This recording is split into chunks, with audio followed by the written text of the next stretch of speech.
Dear students, welcome to our class on JRF SRF Net 2022 Part C, Specialized Subject, Agriculture Meteorology, 12th lecture. In this lecture, we try to understand lecture number 9, 10, 11, some fundamental questions which would be asked in assertion reasoning type. This assertion reasoning type, in addition to list 1 and list 2 and match decides the ranking. That's why even though the bits in this class as well are fundamental, please try to understand very carefully. Number 1 bit for today's class is statistical meteorology is known as climatology. See the difference between meteorology and climatology. Meteorology is the study of the science of atmosphere. Climatology determines the distribution, okay? It determines the distribution of plants. So in the meteorology, two sciences are there, physics and geography. Okay, in climatology, now the question, physics and geography is added with the statistical analysis. That's why this bit will come. It is a trickish question. Statistical meteorology is also known as climatology. So climatology uses statistics in addition to physics and geography. Physics and geography are used in meteorology. Statistics are added in climate meteorology, which we call it as climatology. This is the trickish question in the assertion and reasoning. That's why I am telling you. Now, in atmosphere, chemical composition of gases is uniform in homosphere. Chemical composition is uniform in homosphere. In the atmosphere, the chemical composition of gases is not uniform. It is heterosphere. Okay, symbol. Now, the projection of CO2 by 2050 is more than 450 ppm, parts per million. More than 450 parts per million. Which is responsible for a regional cooling effect. A regional cooling effect is induced by very interesting aerosols. Now, see, when volcanic eruptions are happening, the temperatures are reduced in the areas where the aerosols enter because of the volcanic eruption. So, more the aerosols, lesser the temperature. Okay, this is the reason. Now, in which year ASCRP and Agrometeorology was established? It is in the year 1985. This bit is certain. So, in which year All India Coordinated Research for Agrometeorology is started? In the year 1985. IITM is, Indian Institute of Tropical Meteorology is involved in the research on tropical meteorology. Indian Institute of Tropical Meteorology, it is involved in the research of tropical meteorology. In the title itself it is that, but only to decide ranking, some assertion reasoning will be given. That's why, okay, I'm interested to give this bit as well. Okay, dash is known as the fuel of atmosphere. Radiation is the fuel of the atmosphere. What is radiation? Of the three forms of transmission of energy, without the presence of the medium, the energy movement we call it as a radiation. With the presence of the medium, two are there, conduction and convection. However, there is no movement of molecules in the conduction and there is a movement of molecules in the convection. Another related bit is most of the weather phenomena occur in the atmosphere because of convection. This bit is certain to come. Most of the weather phenomena in the atmosphere occurs because of convection. Most of the students write this as radiation. That's why I am telling you, I am repeating this thing. Now, another important bit is that the spectral range for X-rays portion of the solar spectrum is the spectral range. Usually, for the there are three bands, UV, light, and infrared. Okay, UV up to 0.39 microns. UV is there. 0.4 to 0.7 light is there. In certain books, you will find 0.4 to 0.76 as well. 0.7 or 0.76 afterwards, we call it as the infrared. Now here, the spectral range of X-rays portion of the solar spectrum is 10⁻⁻⁴ to 10⁻⁻⁸ microns. Now, The spectral range for electric wave portion of the solar spectrum is 3 into 10 to the power of 3 to 3 into 10 to the power of 10 microns. This I have covered earlier also. Once again, for your academic interest, the spectral range for electric waves, okay, is 3 into 10 to the power of 3 to 3 into 10 to the power of 10 microns. Ozone is maximum at dash kilometers height. See, actually troposphere, stratosphere. Okay, in the troposphere there is no ozonosphere. It starts in the stratosphere. So in certain books it is written as 35 to 55, okay, kilometers on the surface of the ozone is maximum in the tropical areas. 35 to 55. So 20 kilometers ozonosphere is there. So this bit may be asked in any form. Ozone is maximum 35 kilometers, okay, from the surface of the earth. It is in the stratosphere. It is not in the troposphere. Stratosphere. Stratosphere starts from 18 kilometers, extends up to approximately 60 kilometers. So it starts from the troposphere, slightly enters into even mesosphere to a little extent, depending upon the location on the earth latitudes. Now, Hopkins Bioclimatic Law, okay, was introduced in which year? Hopkins Bioclimatic Law. It was introduced in the year 1957. Okay, lapse rate is known as air temperature decreases with height in the troposphere. Okay, the rate of change of temperature due to rate of change of pressure is known as lapse rate. Okay, inversion is instead of falling of temperature, if the temperature increases in the troposphere, we call it as the inversion. So what is the average adiabatic lapse rate? 6.5 degrees centigrade for kilometer. Dry adiabatic lapse rate is 10 degrees centigrade. Wet adiabatic lapse rate is 5 degrees centigrade per kilometer. Average adiabatic lapse rate is 6.5 degrees centigrade per kilometer. Now, so the water vapor content with the height from the surface is 8 to 10 kilometers height. Water vapor content is present in the atmosphere from the surface. Now, so okay, 8 to 10 kilometers. Here, important thing is that the maximum possible water content in the atmosphere is 4%.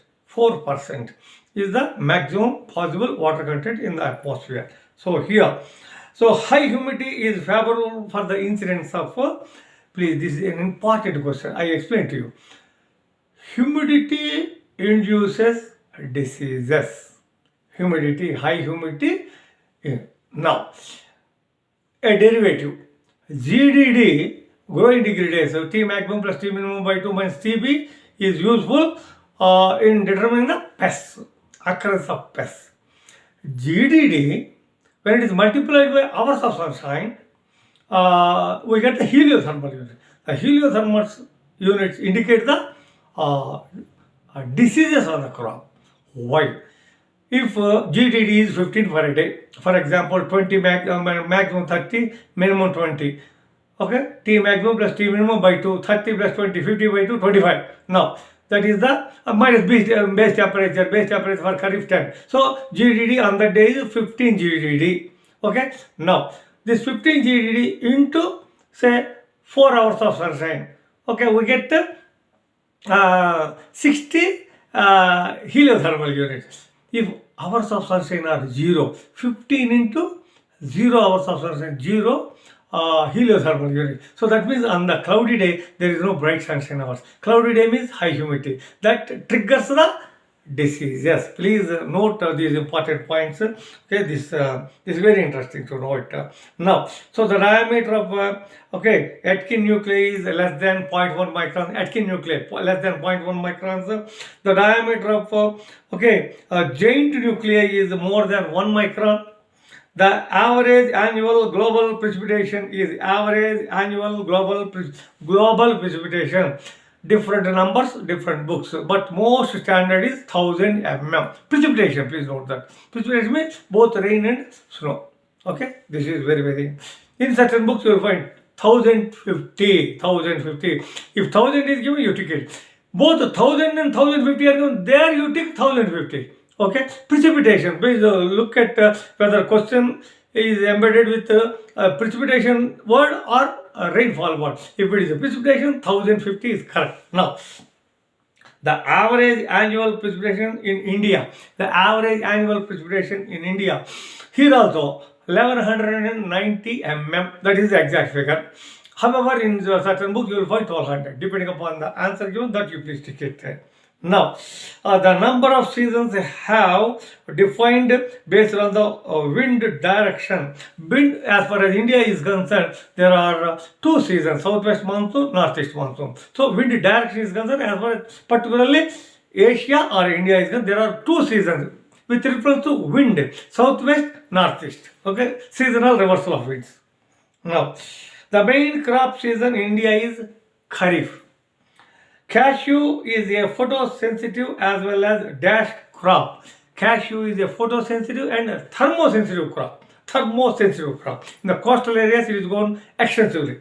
Now, so all India drought year. Recently, in the year 2002 was declared all India drought. That bit will come in the bits in the assertion and reasoning statements. The father of the modern climate. Who is the father of the modern climate? It is Köppen, K-O-P-P-E-N, Köppen. Okay, moisture availability periods based on precipitation and potential evapotranspiration. Okay, moisture availability period based on the precipitation and potential evapotranspiration was introduced by TROLLS, T-R-O-L-L-S, TROLLS classification based on the PET and annual precipitation.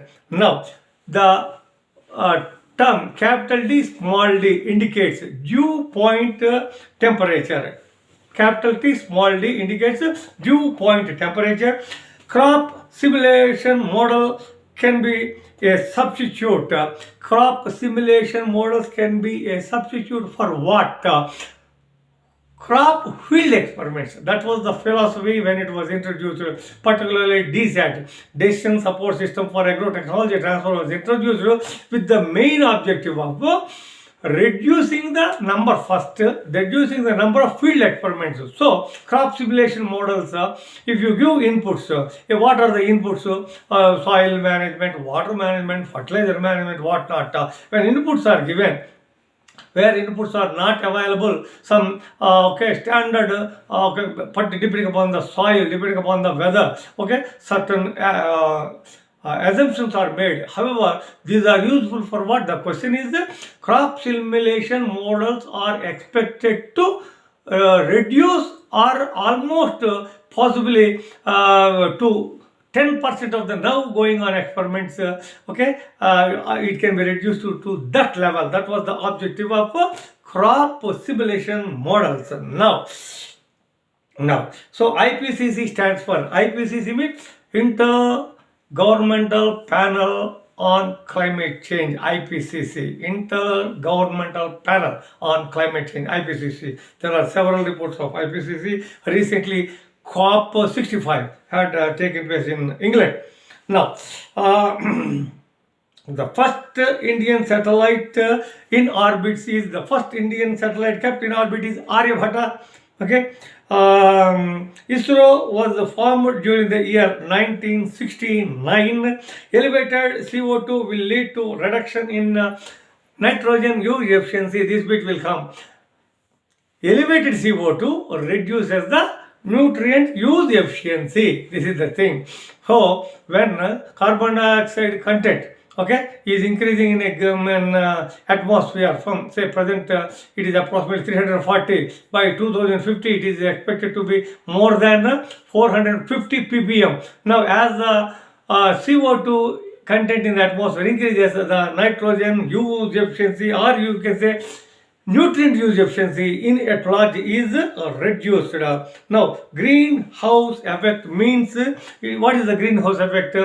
The sun's rays are passing through the atmosphere. Exosphere, ionosphere, exosphere, mesosphere, stratosphere, troposphere, they are passing through.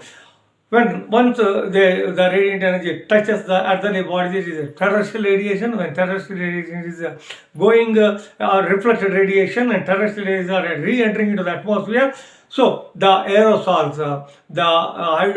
carbon dioxide, hydrofluorocarbons, perfluorocarbons, methane, nitrous oxide, water, their molecules are bigger than the photons. So the bigger molecules of these greenhouse gases return. That's what we call it as the greenhouse effect. Greenhouse effect means increase in the temperature. This is what I would like to share with you in this class. We meet in our next class number 13.